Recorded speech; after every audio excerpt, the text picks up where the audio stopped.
everyone, it's looking very autumnal down on the Thames foreshore today, and it's also pouring rain and it's a bit wet and windy, so I'm going to go and see what I'm going to find. It's Saturday the 2nd of November, the tide's on the way out and I've got another couple of hours, so hopefully the foreshore won't be too sludgy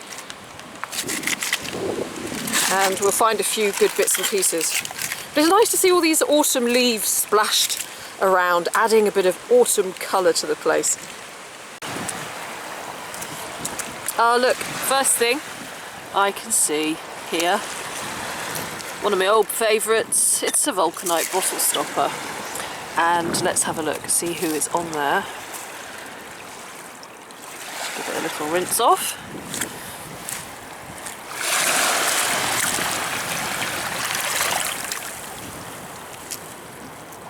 Ah yes, it's W.A. Wilson. I've got a few of these. I'm building up quite a collection of vulcanite bottle stoppers, and the plan is to I'd like to make some flooring with them. I think they'd make a really good floor. I don't know what you think.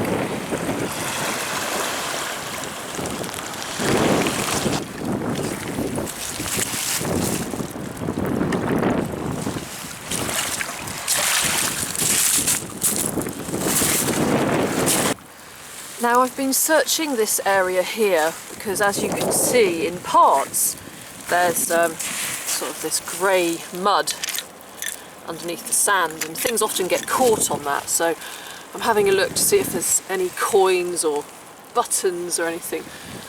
And I just noticed over here something that's worth some further investigation, and so I'm going to see if you can see it. I haven't picked it up myself yet. So see if you can spot anything.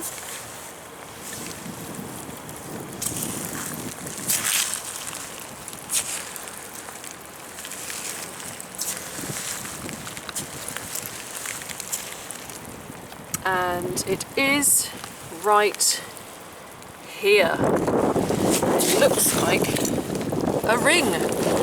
So let's take a look. Oh, it's half a ring. It's part of a ring. Oh, it's not a ring. It's part of a bottle stopper. Oh, that really had me fooled, you know. Or is it part of a ring? Do you know what? I just don't know. I don't know, but I was expecting the rest of the ring to come out, and it didn't.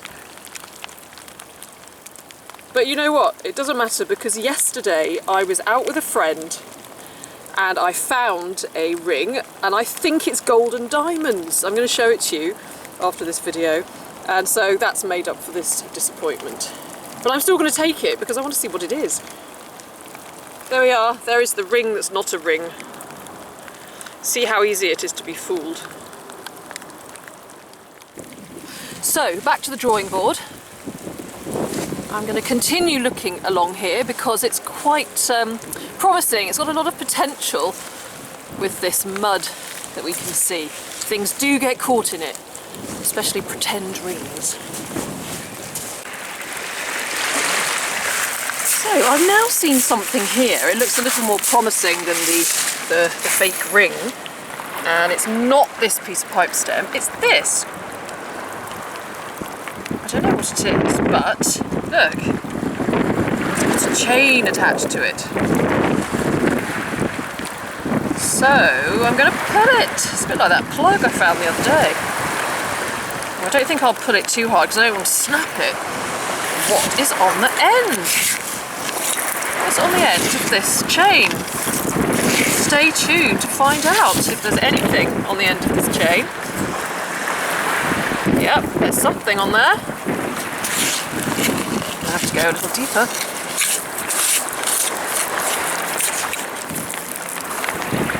Okay.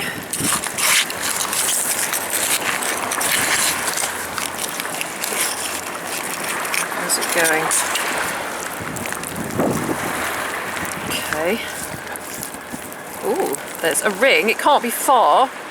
Can't be far. What is it? What is it? Oh, it's another one. Is it like a level or something? Oh my goodness, I don't know. How exciting! What is it? It's like a... I don't know.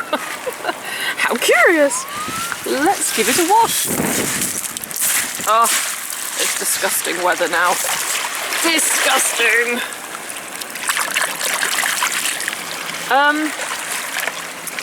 Well, I don't know what that is, do you? I have no idea what this is. It's not a plug.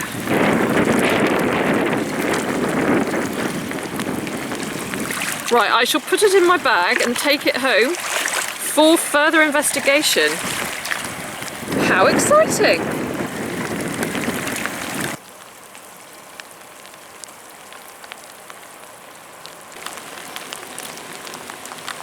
Well, the weather's getting progressively worse and I'm getting very wet.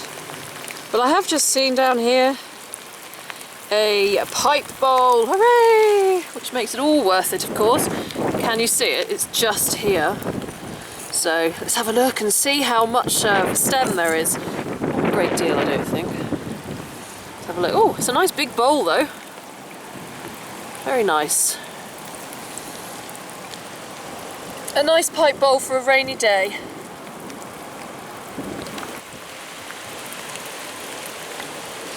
Well, I was just beginning to think that I was absolutely stark raving mad for coming down here in this weather when I just saw something which is going to make it all worth it.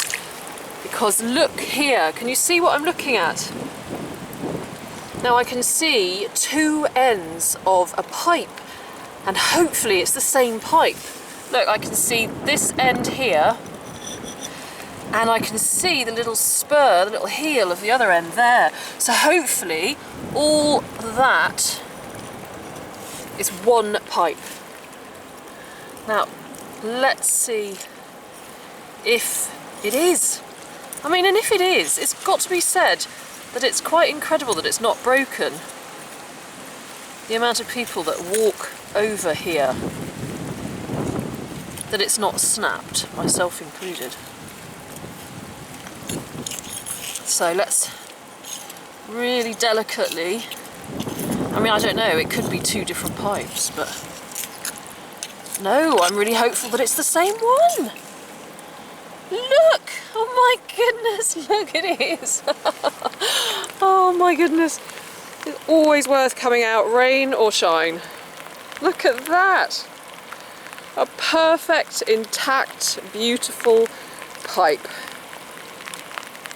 Just sitting there. Really dates to the early 19th century, maybe about 1840, so a good 170, 175 years or so. Woohoo! But also, I'm just going to pop it down there, I noticed the top of a pipe bowl over here as well. Now if I just go over the top, see if you can see what I'm looking at. Can you see it down there, right there, down below? Here, now that is the top of a pipe bowl. I think it's probably broken, just that sense I get from initially touching it. But we don't mind because we just got that other beautiful one. Yes, it is broken, look. And it looks like a broken Masonic pipe, but I'm not going to take that. Well, you can't win them all, but we got a winner there. That's a real beaut. Worth getting soaked to the skin for. Now there's a nice bit of stem down here because look, it's got that red at the end, and that is the remnants of the wax that was on the end at the mouthpiece so that the clay didn't stick to your lips. It's quite nice to find them like that. You don't usually find them with the wax still on them. Well, the tide's well on the way in, and a coppery glint just caught my eye just down here, so I was trying to get out before the tide comes in. And it looks really weird. Goodness me, whatever is it? Well, that looks rather interesting. What is this? What is this?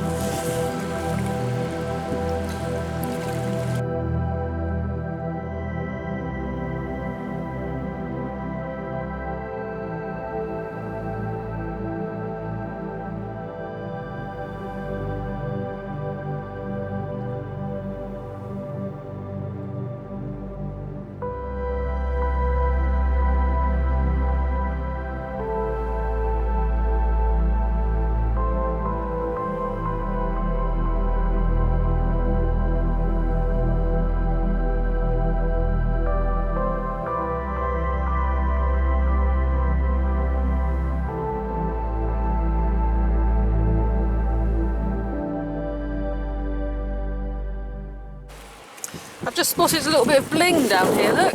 It's obviously modern. Looks like a Chanel. Oh, it's a Chanel earring, look. Coco Chanel.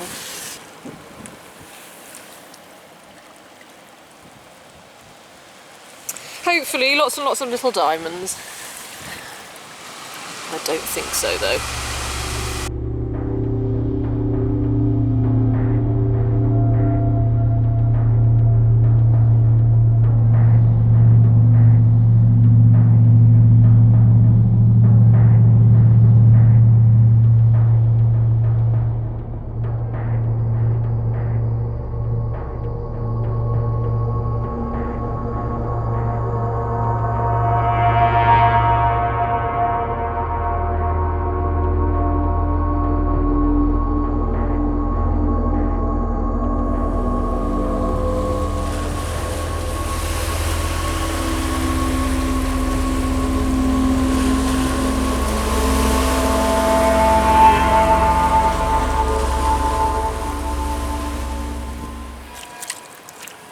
So to make up for my ring disappointment earlier, I've just picked this up. Now of course it could just be a sort of wound up bit of wire, but it looks ring-like to me. What do you think?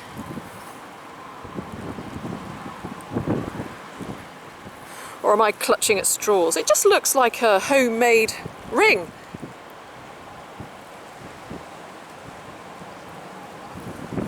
It's probably not, but let's pop it in the bag anyway, along with the very strange thing and the beautiful long pipe. So really this rainy morning has reaped rewards. Oops.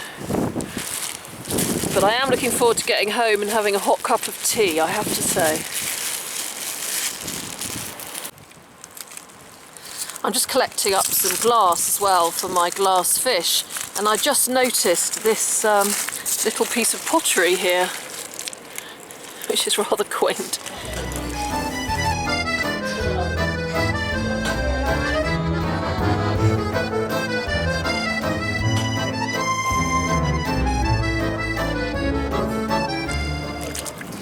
And look, it's not over yet, because I've also just spotted this bottle protruding from the mud.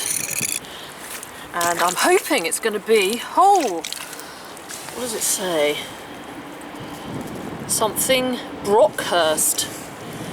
Right, let's have a look. Oh, there's a clipper coming as well, so it's going to wash loads of waves. Oh, it is whole.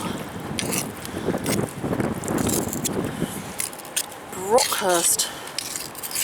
Well, that might be all we have to go on, but it's worth doing a little bit of research. It's a nice bottle. It's just so muddy. Right, here comes the waves. Maybe if I put it in the waves, it'll wash it off a bit.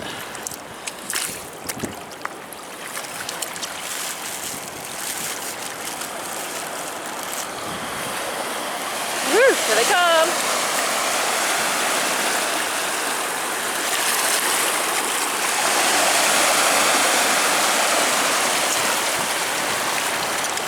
Wash that mud off.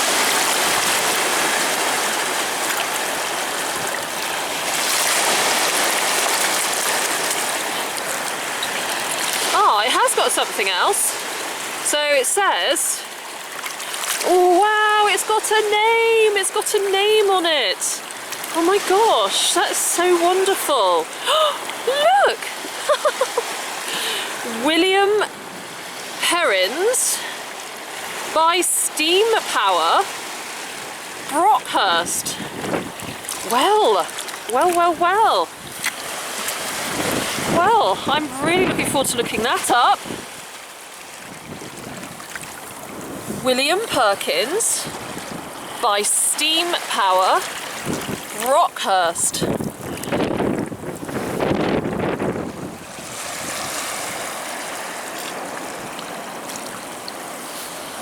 Well, all this excitement on a rainy morning, I don't know if I can cope with it.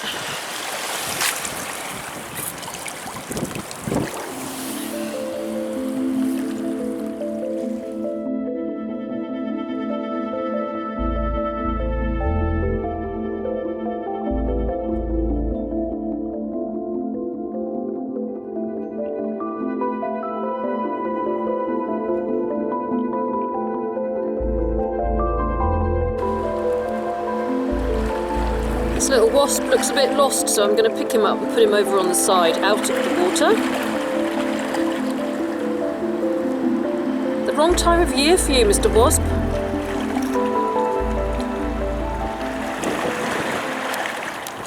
Come on then, go on the trowel. That's it. Go on the trowel. And then we can take you off to dry land.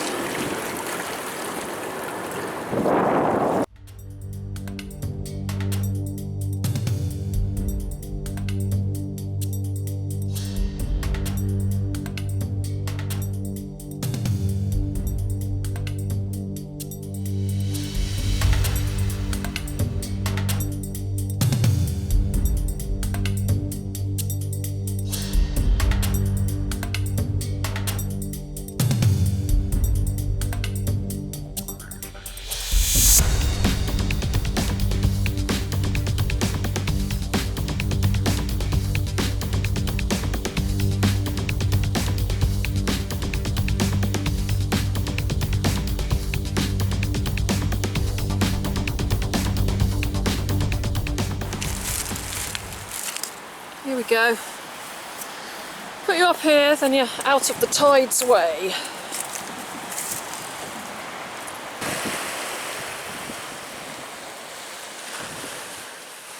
Hi everyone, thank you very much for watching the outing on that blustery, windy, horrendous day on the Thames, but there's something really lovely about it actually. I love being down on the foreshore in every kind of weather and just absorbing the different feelings of each season, because it's different in winter, summer, spring and autumn, and I love the river in every season. So I'm going to go straight into my mystery finds, and there are 3 of them really, because I can't find out very much about them. So I haven't done too much research. Well, I have, but it hasn't yielded many results. So I'm going to start with perhaps the most intriguing, or interesting should I say, of the lot, in my view, which is this. Because what is it? I mean, really, what is it? Do you know what that is? Because I don't. My mudlarking buddy Sci-Finds has suggested that perhaps it could be some trench art. I don't know. What are your thoughts? It's certainly been handmade by somebody, I think, and it's got a little bit here where it can be stood up on a flat surface, but I would absolutely love your ideas on what this object is. It does look a little bit like the Iron Cross Simon suggested, and it does, I suppose, but what was its purpose, or did it even have a purpose? It seems to be made of copper. So there you are, that's mystery number 1. Mystery number 2, which I'm sure somebody has the answer to, is these 3 dangly things here. Now, they probably, well, definitely open, I should say, but they are completely fused shut. One of them is open, but it's missing the top. But they're fused shut, they're on a chain, and in tiny writing on the side it says Bray number 3. It's got a little ring here which looks like it could have been attached to something, a belt. Are they little pencils? I don't know. I would love to know. So if you know what these are, please enlighten me. And there's 3 of them, or rather 2.5. So that's extremely interesting as well. And thirdly, for my mystery find, it's this bottle, because having researched William Perkins by Steam Power Brockhurst, I've come up with pretty much nothing at all. I found a William Perkin who helped produce synthetic dye, but I don't think it's him. And so, is it the name of a tavern, a pub, a bar, a person? Is it a commemorative bottle for somebody who invented something to do with steam power? And why Brockhurst? So there is another challenge. If anybody is up for it and can find anything out about William Perkins by Steam Power Brockhurst, then I'd also be very grateful. So there are the 3 mystery finds from today's outing. We have this here, this mystery cross. We have these mystery dangly things, and the mystery of William Perkins by Steam Power. Any information gratefully received. So now let's move on to the clay pipes. Luckily I do know a little bit about clay pipes, and so must you now, I think, after all the time that I spent going on about them. This one here was a really big surprise actually. I wasn't expecting to find a pipe that day, and this is a lovely example of a sort of early 19th century, let's get my book, a 19th century pipe, very similar to one here, and it dates to about 1840 to 1870. It's got this little seam of leaves down the side here, or at the front of the bowl, which was good for covering up the moulding. Right, so there's that one, about 1840. This one here looks like it could be slightly later actually. If we look in this book again, my pipe Bible, and compare it to this pipe here, it looks like an early 20th century briar type shape. So it's probably a little bit earlier, a little bit later than the previous pipe. So early 20th century more like, I should think. So there's that. And then this little piece of pipe stem here, which I kept because it has the remnants of the red wax which was put on the end of the pipe to stop the clay from sticking to people's lips. Now I do have here a replica pipe. Now I did not find this, I bought this in a second-hand junk shop, and it's a very modern replica, but it has a really good example here of the red wax that was put on the end. And in fact, in my book, my pipe book here, by Eric G. Ato, it does have a little paragraph about the wax on the pipes, and it says, let's have a look here, after firing, the last stage of manufacture was to treat the mouthpiece of the stem so that the smoker's lips would not stick to the porous clay. The cheapest of pipes, if treated at all, were dipped in water containing a little pipe clay in solution and then given a polish. Better quality pipes were coated with a mixture of soap, wax and gum. During the last quarter of the 19th century, it was common practice to treat the stem with a red sealing wax by heating the end of the stem on a hot plate heated by a gas flame and then rolling it onto the wax. So that's what the result would have been, and that is the remnants of that red wax here on that little tiny fragment of clay pipe. Now, moving on to jewellery, but let's start with the non-jewellery first, which is this little fake ring here, which is actually probably part of a ring pull, and plastic as well, I think. It really did have me fooled. but it's not a ring and I won't be keeping it. But this one here, I mean, I suppose this is also a bit of a mystery find because it looks, of course, to all intents and purposes like a little bit of rolled up wire, but it does seem to have been done in such a way that it makes a ring, and it's rather solid as well. So somebody has taken a bit of time and effort to make this into a ring shape, I think. And it even fits, so there you go. Very nice. But talking about rings, the other day, it was last week actually, and I wasn't filming at the time, I was out larking with a friend. Like I said, I wasn't filming, and even if I had filmed it, I don't think I would have shown it because it just looked a little bit too unbelievable. But I flipped over a rock, and underneath, staring up at me, was this beautiful sight. A very, very shiny ring, which I think is gold, with two, what I think are diamonds in it. And it's a little bit broken at the bottom here, and it's very, very delicate. It's also very, very small, but I do think that it's a diamond ring. Now I'm meeting up with Si Fines on Sunday, and he's going to bring his gold and diamond testing kit along with him. So I'm going to film him whilst he tests it, and then I'll come back and report to you and tell you if it is indeed gold and diamond. And then I thought to myself, well, as I'm going to be doing that, I think I'm going to have a look through some of my rings from the past and take them along with me too. And 2 or 3 years ago, before I started doing videos, I found this ring here. Now, I definitely know it's not gold, but there is this large sparkly stone in it, which I highly suspect is not a diamond. But it would be awful, wouldn't it, if in a few years' time I discovered actually that all this time I'd had this massive, great big diamond in my house and I never even knew about it. So I'm going to take it along with me, just in case, to see if this stone here, it's like a heart-shaped stone, is a diamond. But like I said, I highly, highly doubt it. I think it's more likely to be glass. But very pretty all the same. Unfortunately, it's just a bit too small and I can't get it on my finger. And I do have a few others as well, which I'm going to ask Simon to test to see if I can get a definitive answer as to whether they are gold or not.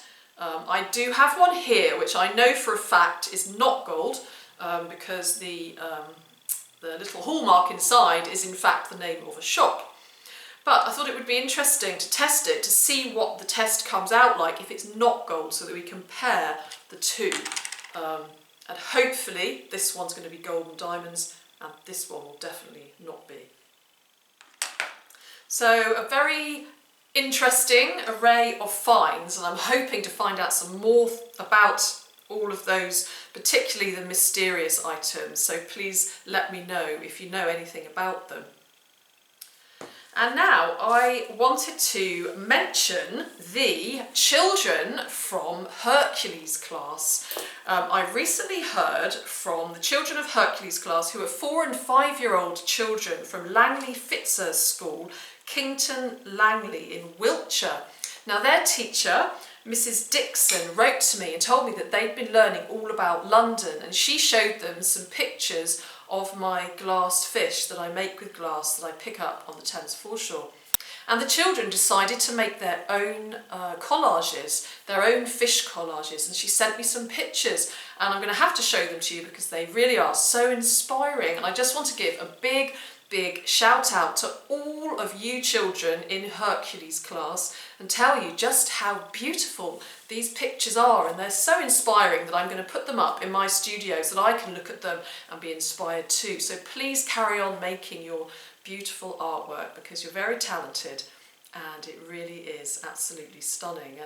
And nothing pleases me more than when people are inspired to be creative. It's something that really does give me such a lot of pleasure.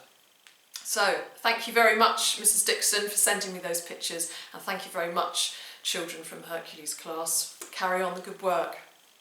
And on a creative note, carrying on as well, I wanted to show you my recent addition to my charm necklace from the very talented Wendy of silver jewellery. I can't remember the name of her site right at this instant, but she makes the most beautiful silver jewellery, and she is also very inspired by the River Thames. And the latest addition is this beautiful little tiny trowel, like a tiny weeny doll-sized trowel, and I won't ever be able to lose it because it's safely around my neck. And I also have another stunning pipe bowl, or pipe rather, modelled on the eagle claw design. So if you're looking for a Christmas present for anyone, you might want to go and have a look at Wendy's site, and I'll put the link underneath this video because she really does have some beautiful jewellery. So I think that is it for now. I don't think I've forgotten anything, so thank you very much again for watching, and thank you for your feedback and comments on my previous videos. I'd like to wish you all a really lovely weekend and week ahead wherever you are, and I'll see you again very soon. Thank you very much.